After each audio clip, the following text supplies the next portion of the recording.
కృషి చేసిన ఇక్కడ ఉన్న ప్రతి ఒక్క మండల కాంగ్రెస్ పార్టీ అధ్యక్షులైతేనేమి, మా సిటీ కాంగ్రెస్ పార్టీ, మన టౌన్ కాంగ్రెస్ పార్టీ అధ్యక్షుల వారు అయితేనేమి, వారికి అందరికీ ధన్యవాదాలు తెలియజేస్తున్నాము.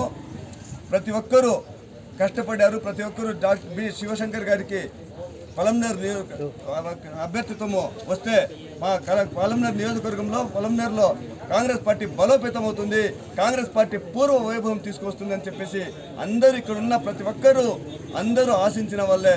అలాగే ఇక్కడ ఉన్న కార్యకర్తలు, పెద్ద పెద్ద సీనియర్ నాయకులు అయితేనేమి అందరూ ఆశించిన వారే. వాళ్ళకందరికీ పేరు పేరున బి శివశంకర్ గారి తరఫున మేమందరూ కృతజ్ఞతలు, ధన్యవాదాలు తెలియజేస్తున్నాము. ఇప్పుడు వీళ్ళందరూ ఎవరైతే కాంగ్రెస్ పార్టీ కోసము ఇన్ని రోజులుగా, దాదాపు కాంగ్రెస్ పార్టీ 2014కి సమాప్తం అయిపోయింది. ఆ రోజు వరకు కాంగ్రెస్ పార్టీ అధికారంలో ఉన్నింది.